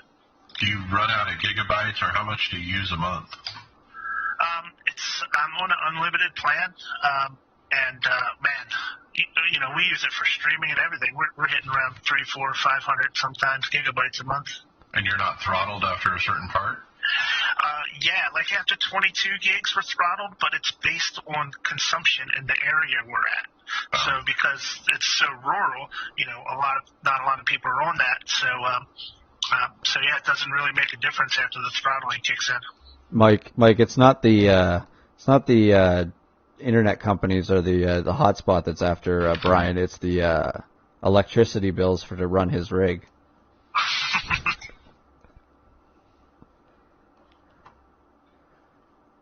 So moving on. So with that, our next one came in with from a listener, Eric Whiting, who's actually a fellow driver in the OBRL, and Eric's a good dude, and he's a good driver too. So we're happy to hear from Eric. He sent in a suggestion from Rig Metal Sim Cockpit. So Rig Metal Sims are 80/20 cockpits. They're running at $349. It's Wow. It's a aluminum frame 80/20 system, which is very respectable price-wise. Wow. I'm looking at it. Yeah, it's not bad looking. It's not super heavy duty like some of the 80/20s are, but yeah, for an entry-level thing, if you're not going crazy with a lot of accessories, this looks like a really good offering from Rig Metal Sim Cockpit. Yeah, where you're saving is on material price because it's only 2 wide profile instead of 3 wide. Yeah. Exactly, like you see in some of the more expensive rigs that you'll see that triple. But yeah, still. The one I sit in is 4 wide on the base and 3 wide on the upright. Okay, yeah. So it's definitely a price effective entry level system. I believe it's not bad at all. I don't think I've seen a 80/20 style rig this cheap before. I mean, this is low price. Yeah, the picture shows is that a semi-cube on the rig? It looks like so. Yeah, direct drive. So it's set up for direct drive. So I mean, pretty much any 80/20 system will be okay with a direct drive as long as you have everything secured well. They have other versions. If you hit the home page, you can see they have a triple monitor mount, $259. That one actually looks really nice. They have a single monitor mount, $159. They have a seat at $125. So you can get everything you need. They have the flagship cockpit, $629. Now, if you look at that, it's a lot more beefier. As David was alluding to, it's a lot wider on the bases and the uprights and stuff. Yeah, that's got the triple uprights and the looks like quadruple on the base too. So yeah, they do make a little heavier duty versions, and $629 for a heavy duty version. That's not bad either. Yeah, I would venture to guess that when you go with the lighter weight, if you're planning on just staying stationary, probably wouldn't be that much of an issue. Where you might really start to feel the differences if you start to get into motion rigs. I would equate this probably just to, kind of like an 80-20 kind of play seat, like in the same kind of vein as a play seat strength-wise type thing, right? Just a different version of like having an 80-20 with, cheaper version of it. Maybe I've heard some reports of a little bit too much flex in the pedals on play seats, though. Yes, they need to be reinforced. But the other thing, Brian, I don't know if you saw this at the top of the site too. They only ship to the 48 states. They're based out of Seattle, Washington. Yeah. So. Yeah, it's a $30 flat shipping rate. Which isn't bad. That's pretty good. Not too bad. Yeah. But that's a flat rate, even if it's not far from you, or it's across the country, right? Yeah, and it doesn't look like it matters which system you get too. If you get that beefier system, it doesn't look. There's no secondary price for the heavier rig either. Yeah, if I was buying right now, I might be looking at that company. I mean, especially the beefier one at $629. That's still cheaper than SimLabs. All right, next up, a company review. We've covered this a long time ago, but somebody in Facebook, I think, said, yeah, this is still the top of the line motion. And I have to agree. It's called the Force Dynamics 401CR, a full motion racing simulator with 6 DOF and 360-degree capability for realistic G-forces. This thing is, the cockpit is up in the air on 3 hydraulic arms, basically. The hydraulic arms are hooked to a base that rotates 360 degrees. And so this thing spins and goes up and down and sideways, every direction, literally. The spinning is what really takes it to the next level, where it can go completely around in a circle kind of thing. So I think that's why it's considered the best. But the website, force-dynamics.com. The vomit comment.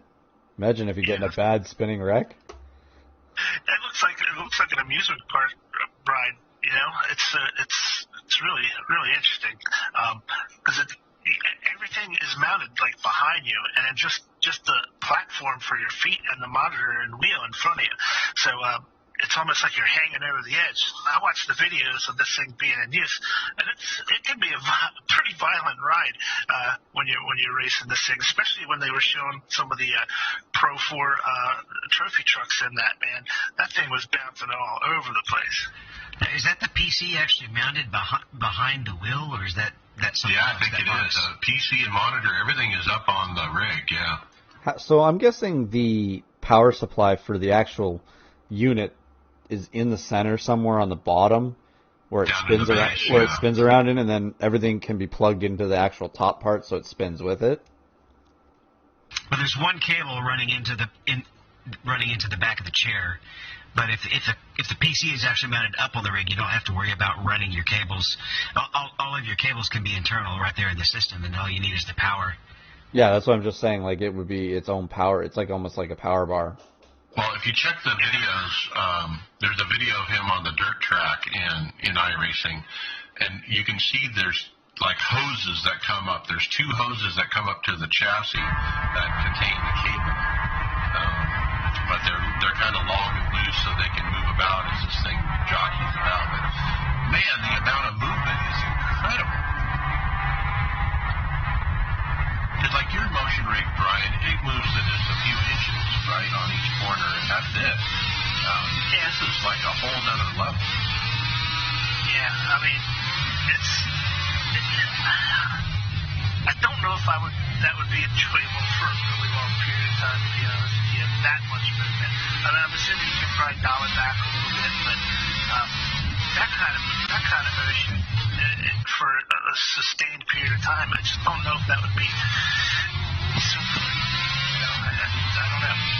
you're trusting. It might be realistic. You're trusting that it's floating there, that you're okay too, right?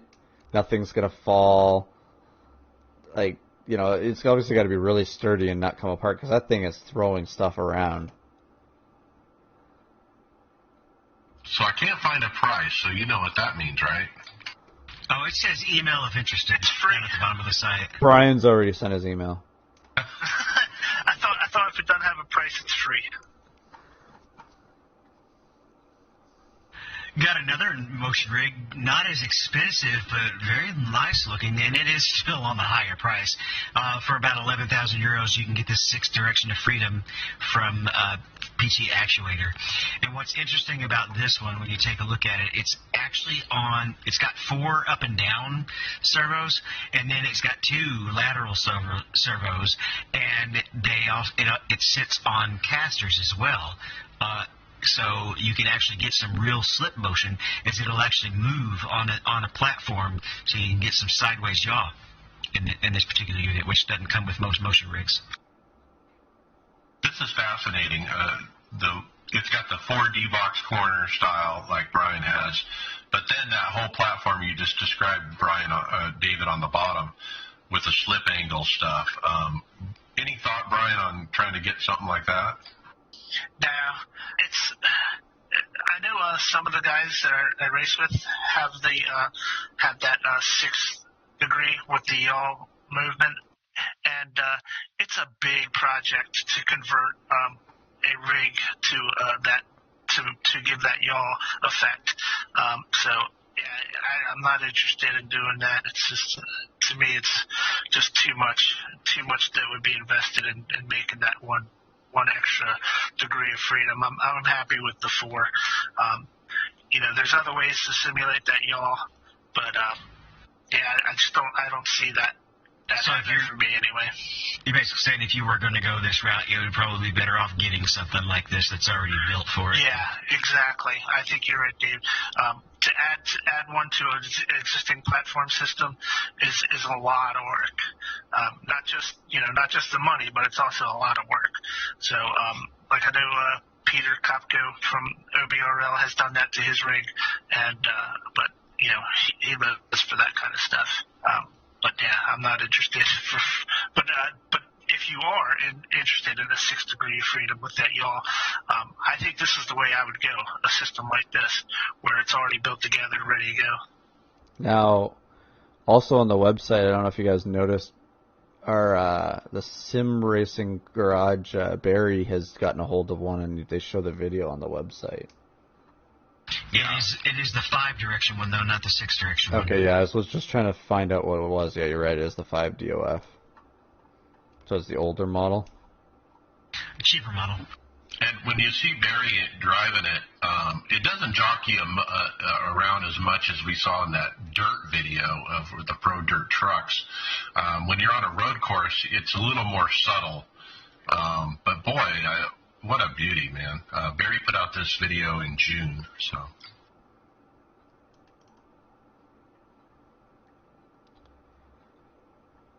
You guys ready to talk some results? All right, results. What do we got? Well, not really any news in the official series. I didn't snag any wins this week. What? You win every week, I thought. No.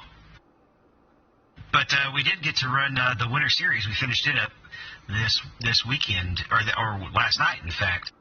And we'll jump back up. I guess you can talk about your hosted in a second. But you finished ahead of me, I think, for one of the first times, P14. Yeah, you got wrecked. I did P14. I was actually dead last forever. I decided to do a 2-stopper when everybody else mostly did 1, just because I knew my tires weren't going to last. The reason I was dead last is I'd ran off the tires, and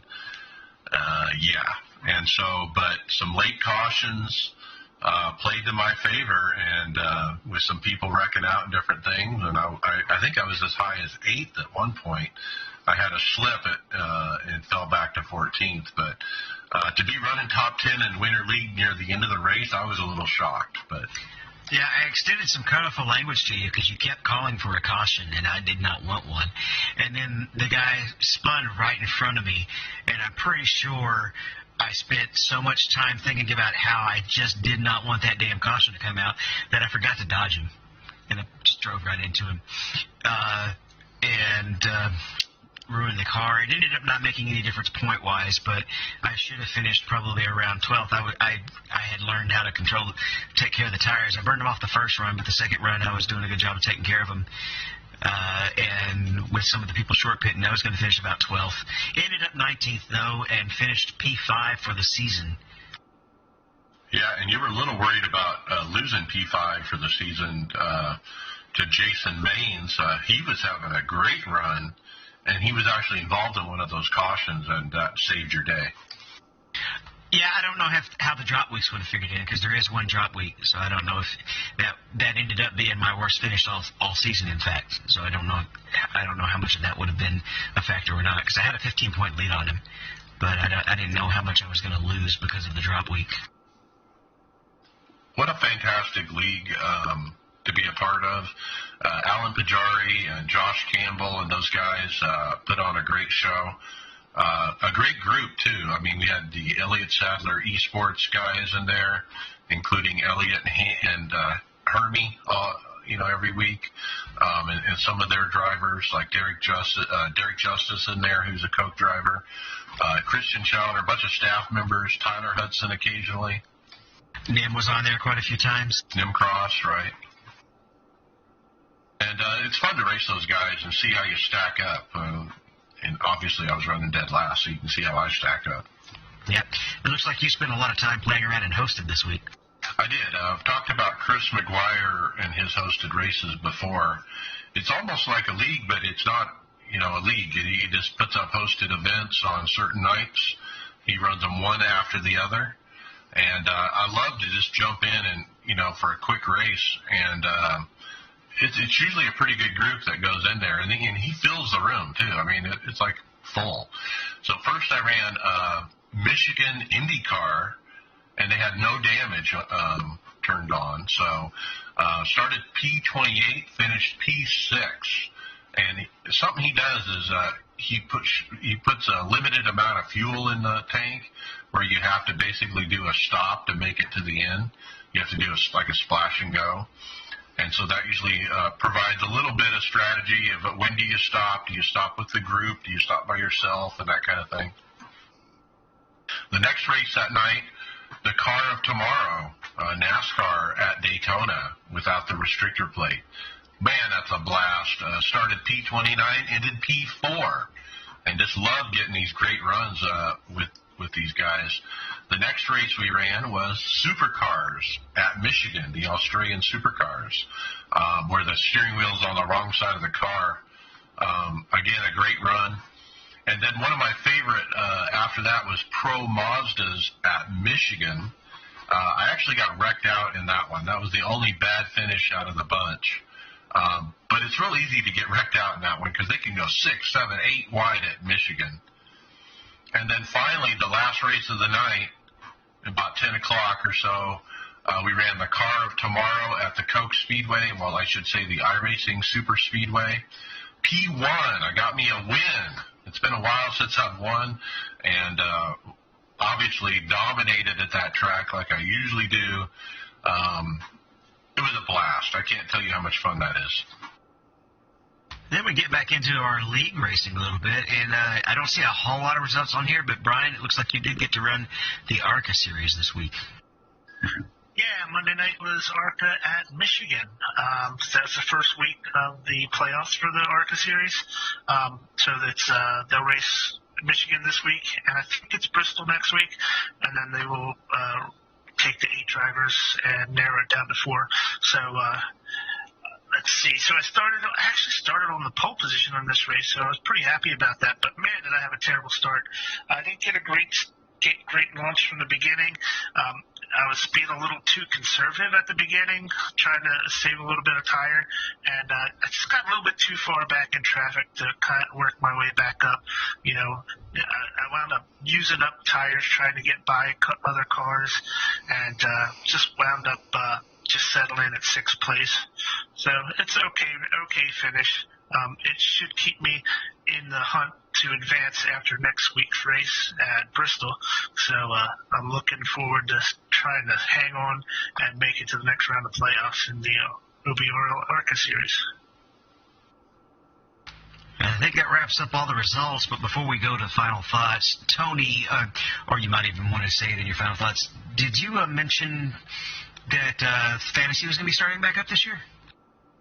Yeah, I was going to add it into the final thoughts, but we'll do it here. That's good. That works. Fantasy is coming back this year, and they don't have any of the rules posted up yet. There's actually really still all the 2020 stuff, so I'm expecting it's going to pretty much be the same as it was last year. It ran pretty good last year, but for anybody that was following along with us last year, you don't have to do anything. Just make sure you make your picks before Daytona. You're good to go. Anybody else that wants to join up, go to the NASCAR site, and underneath their Fantasy Live section, just look for iRacers Lounge Podcast Fantasy League.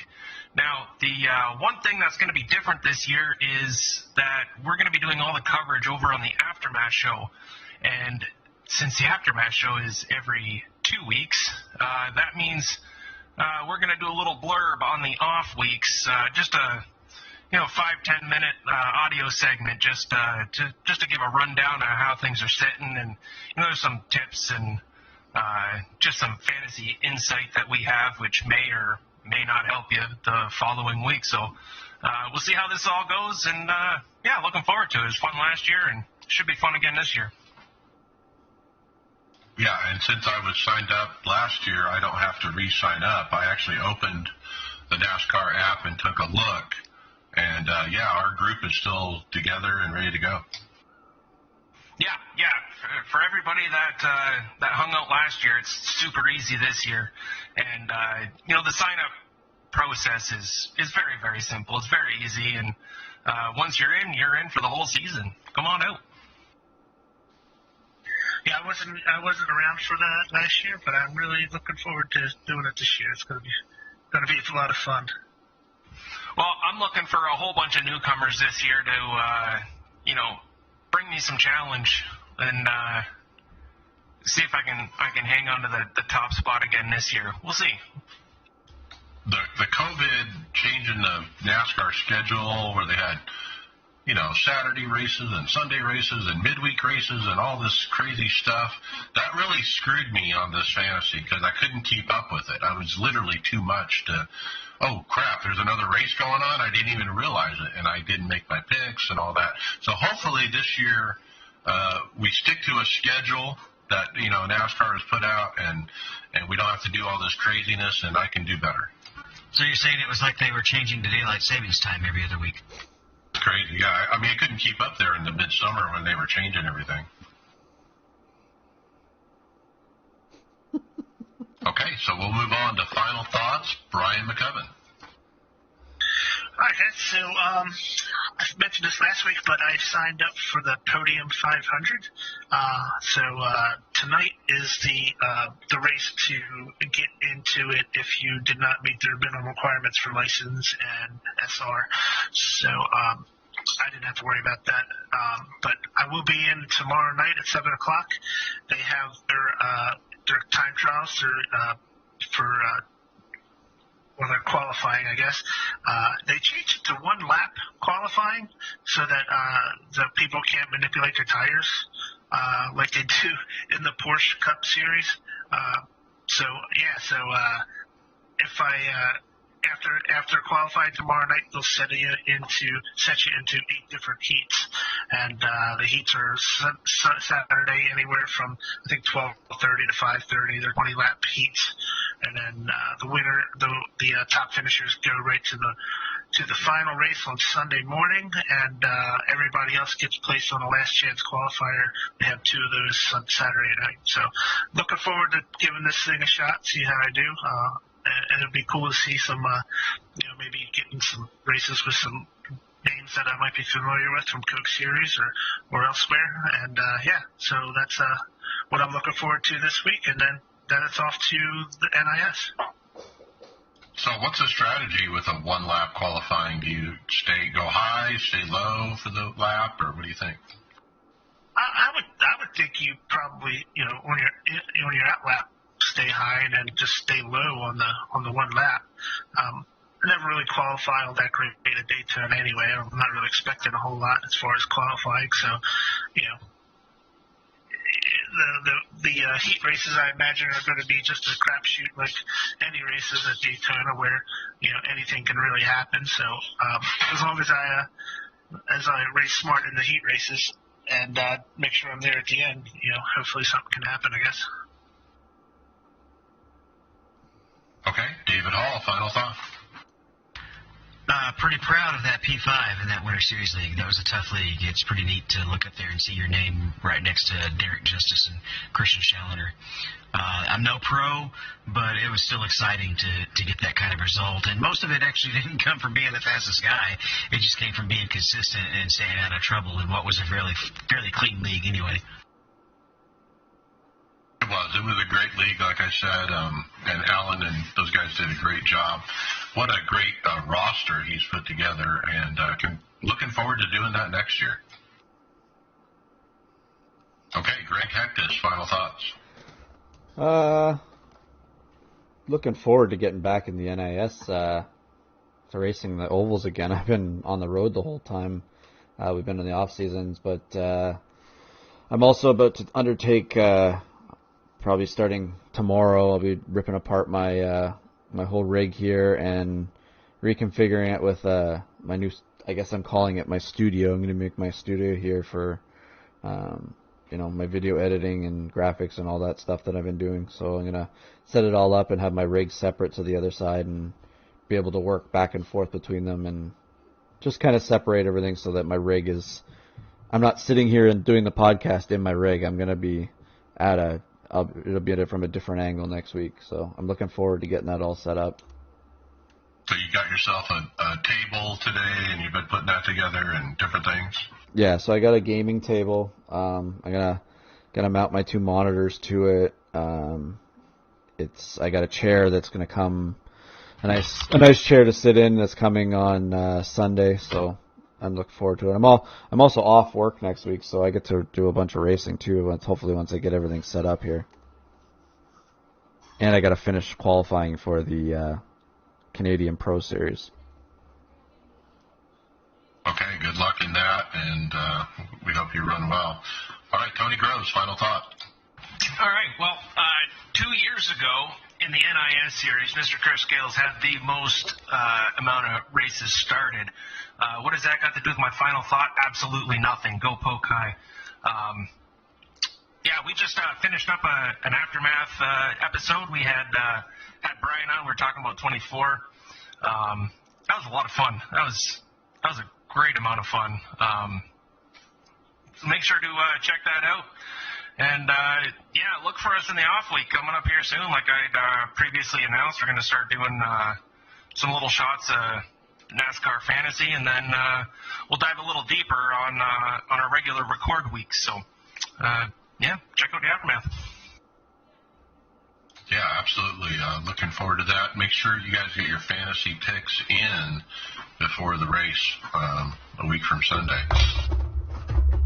My final thoughts, I was happy to get a win this week at the iRacing Super Speedway. Kind of sets my confidence for going into next week for the 500. As you all know, I've won the 500 a few times, and I'm looking for another one. This is a big race for me. I'm really good at restrictor plates. As I said before, I'm nervous about the setup. Are we going to have one that's going to be competitive? But that's it. Other than the setup, I'm not worried at all. I feel really confident in the driving. I can get to the front. I will get to the front, but will I have the luck to keep me there? The other thing I want to bring up is I talked to the team and the guys about we need to be a little more supportive of each other on these restrictor plate races. If you're not racing, we want you spotting. We want you crew chiefing. If you're out early, we want you to help somebody else. It makes a huge difference when you have a spotter on these races. I've talked people into wins before by being in their ear, and it makes a difference. And so looking forward to that. And with that, we'll see you on the track. Later.